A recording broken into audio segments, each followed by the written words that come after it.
मुग्धा और उसकी सास के बीच पूरा समय सास के किसी न किसी काम को लेकर मतभेद चलते ही रहते हैं। बहू, ओ बहू, जरा चाय बना दे। मुग्धा चाय लेकर आती है। ये लीजिए, और कुछ चाहिए? अरे नहीं, बस चाय पीने का मन था। जाओ तुम दूसरा काम करो। चाय पीने के थोड़ी देर बाद सास दोबारा मुग्धा को आवाज लगाती है। अरे बहू रे, आओ बहू, जरा हलवा तो बना दे, मीठा खाने को मन हो रहा है। इसी तरह मुग्धा की सास पूरा समय कोई ना कोई काम बताकर उसे रसोई से बाहर तक निकलने नहीं देती। कभी चाय, कभी हलवा, कभी पानी तो कभी दूध, हर समय खाने को चाहिए। और उसके लिए अपने हाथ पैर बिल्कुल नहीं हिलाने। परेशान किया हुआ है इन्होंने। सास की जबरदस्ती परेशान करने की आदतों से दुखी मुग्धा एक शाम सचिन के साथ अपने कमरे में बैठी हुई बात कर रही होती है। सुनो जी, मम्मी जी की ये जानबूझकर मुझे परेशान करने की फरमाइशों से मैं बहुत फ्रस्ट्रेट हो चुकी हूँ। पूरे दिन में एक सेकंड का आराम नहीं मिलता। रसोई से बाहर कदम रखती नहीं कि बहू ये बना दे, बहुरी वो बना दे। अरे इनकी फरमाइशें चलती ही रहती है। अरे मुग्धा, माँ खाने की शौकीन है, पर उम्र हो चली है, खुद खाना नहीं बना सकती, इसलिए तुमसे बोलती है। अरे तो शौक भी उम्र देख कर रखने चाहिए ना। समझ में नहीं आता, हर समय फेविकॉल का जोड़ लगाए सोफे से चिपके बैठी रहती है। इतना सब डाइजेस्ट कैसे हो जाता है उन्हें?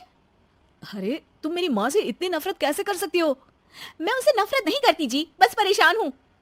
जहां मुग्धा अपने पति से ये सब बोल रही होती है, वहीं उसकी सास भी कमरे के बाहर दरवाजे से कान लगाए सारी बातें सुन रही होती है और अगली दोपहर रसोई में मुग्धा के पास जाती है। बहू, आज ना मेरा कुछ मसालेदार खाने का मन है। तो चाय बना दो, मुझे बहुत पसंद है। अरे ना, ऐसा कर लिट्टी चोखा बना ले। और हाँ, जितना मसाला बातों में मिलाकर पति को सुनाती हो ना, सब्जी में भी वैसे ही डाला करो, खाना स्वादिष्ट बनेगा। सास की बात सुनकर मुग्धा हैरान रह जाती है। मतलब आप पूरा समय मुझ पर हुक्म चलाने के साथ बंद कमरे में हुई पति पत्नी के बीच की बातें भी सुनती है?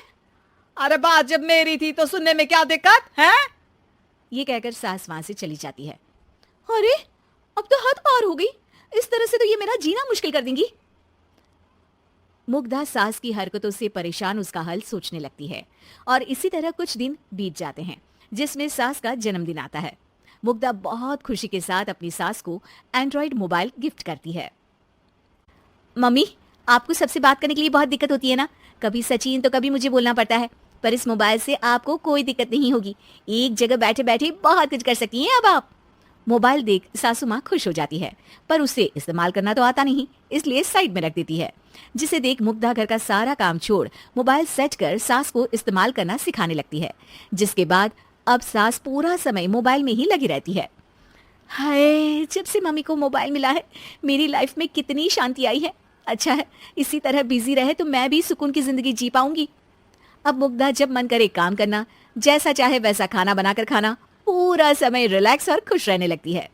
क्या बात है, आजकल तुम बहुत चहक रही हो। अरे मम्मी जी से छुटकारा जो मिला है, अब ना फरमाइशें ना छुप छुप कर बातें सुनना। अच्छा, तो मोबाइल गिफ्ट करने की ये स्कीम थी। इसी तरह दिन बीतते हैं और अब मोबाइल पर लगी सास फरमाइशों की जगह सवालों के लिए बहू को आवाजें लगाना शुरू कर देती है। अरे बहू सुन तो, देख जरा किसी का फोन क्यों नहीं मिल रहा? रिचार्ज खत्म हो गया है, पर अभी 4 दिन पहले ही तो मैंने किया था, इतनी जल्दी कैसे खत्म हो गया? अरे मैंने कल तेरी कनाडा वाली मौसी सास से 3 घंटे बात की थी ना।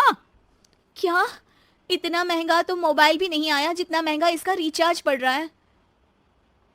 इसके बाद तो जैसे मुग्धा के दिन की 24 घंटे में से 20 घंटे सास के पास उनके मोबाइल रिलेटेड प्रॉब्लम सॉल्व करने की ड्यूटी ही बन जाती है।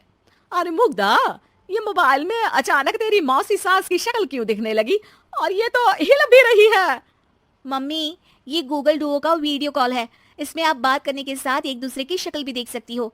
अच्छा, ये तूने मुझे पहले क्यों नहीं बताया? अब बताने के लिए पहले नहीं बताया।